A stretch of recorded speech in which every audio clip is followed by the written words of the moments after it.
everybody. Welcome back. All right. Our next guests are from the University of Waterloo's Theater and Performance Department. Their production of She Kills Monsters opens on November 21st. Please welcome Elena Matsuo and Liam Couchman, everybody. Woo! Very nice, very nice. Welcome to the show. Did we pull you out of class for this? Is that? That's right. You can take us later. You can take us later. That's unbelievable. So, listen, I did a little bit of research. Very interesting play. The name of the play is called She Kills Monsters, right? And here's the description. So people at home can understand what this play is about here. It says, it's a fun action comedy, and the play covers topics such as bullying, homophobia, and grief. The play tries to teach us how to use these trapped feelings to empower ourselves. It sounds like you just described my junior prom. I understand. Like, is this like a for the whole family? I mean, besides the Manson family, like, is this a family-friendly production? So there is some mature language and more mature themes that are tackled in the film. Nice. It absolutely is something that I think anyone from any kind of environment can enjoy and can take away from in terms of the themes and the ideas at play. Absolutely. Fantastic. So, in a nutshell, what is this about? So it's a dramatic comedy. It's about two sisters and their relationship. One of them is dead, however, so their relationship's a little different than I think I dated her. sister. I think I dated that other sister.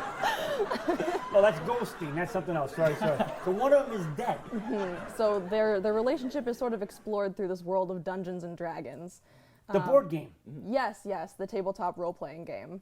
And so, Again, like my junior prom. This is unavoidable. yeah. So a lot of us know already about Dungeons and Dragons, like Liam is a fan of Dungeons and Dragons, but you don't have to have any knowledge about that to enjoy the show. Okay, good. So it's not just for geeks who live in their parents' basement. You don't have to know the rules of Dungeons and Dragons. Folks, if you don't know what that game is, it's not as fun as it sounds. I'm just saying, it's not that kind of great. I'm talking about.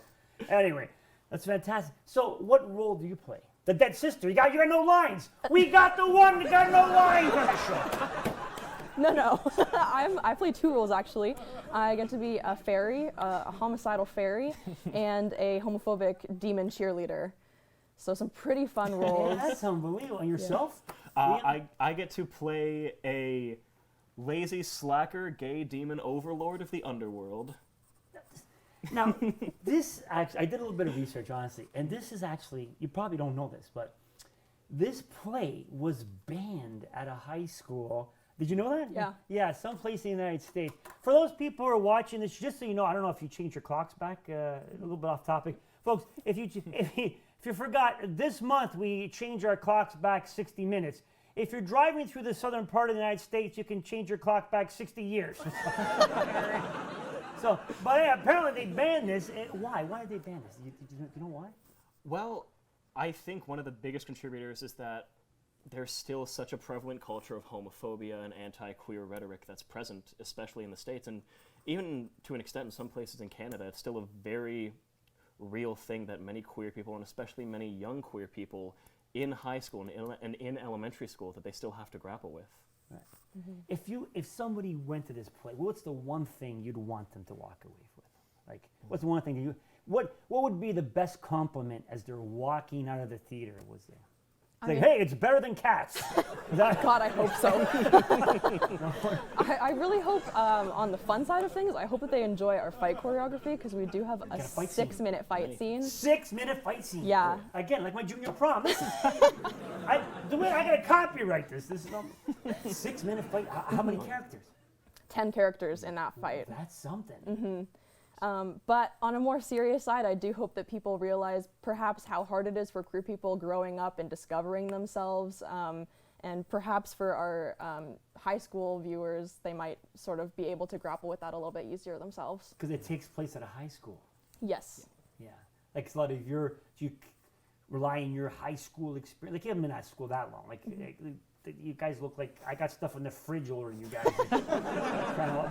But so you know, did you rely on your high school experience? Not like directly, but indirectly. You know, did you find that was helpful, not being out of high school for that long? Yeah, definitely. I don't know.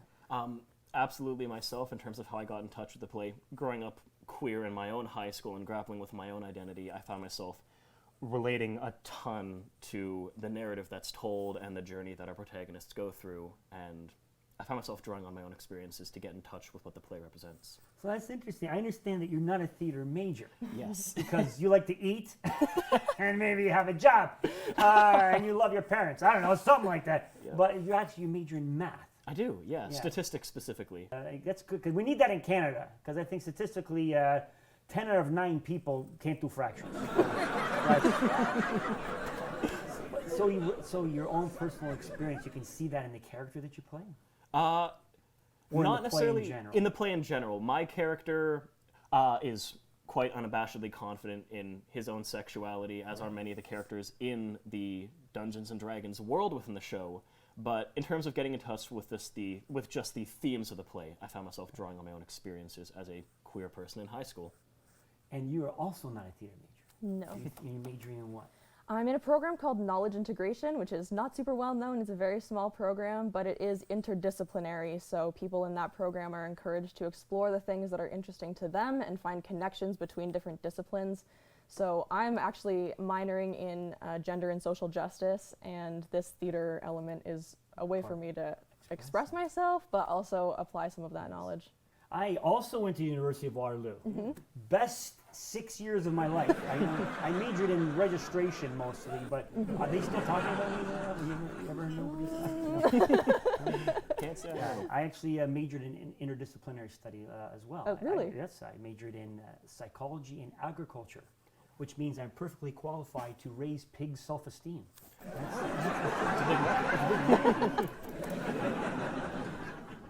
You go to university. You see an audition call for this play. You're not in theater, but you decided you wanted to contribute anyway. Tell me a little bit about that. Like, was that a brave thing, do you think you did? Or? Yeah, I did some theater in high school, so I feel like I already had a bit of a basis, but going into the audition process, I was definitely feeling unsteady. Like, there are so many people, talented people at UW, especially within the theater program, so it was a little bit nerve-wracking to step up there, especially not having had a ton of experience in the past couple of years. So I was just super glad to be a part of this. It's a great way to meet people and stuff. Yeah, right? yeah. But most of the people are theater majors, right? Yeah. Yeah. That's fantastic. And you have new students coming in every year. We have students that watch the show because their Xbox is broken or something. So they're watching TV right now. So and some of them are considering going off at university, maybe studying math. Whatever. It goes, how would you encourage them to sort of expand their boundaries and see what? Yeah, I think the University of Waterloo is a great environment for any new student to enter into right now. From what I've seen, it's incredibly accepting and open in terms of the different demographics that are there. We have a really high population of international students and queer students and people from every different walk of life. So I think Waterloo is a great place to be able to find yourself.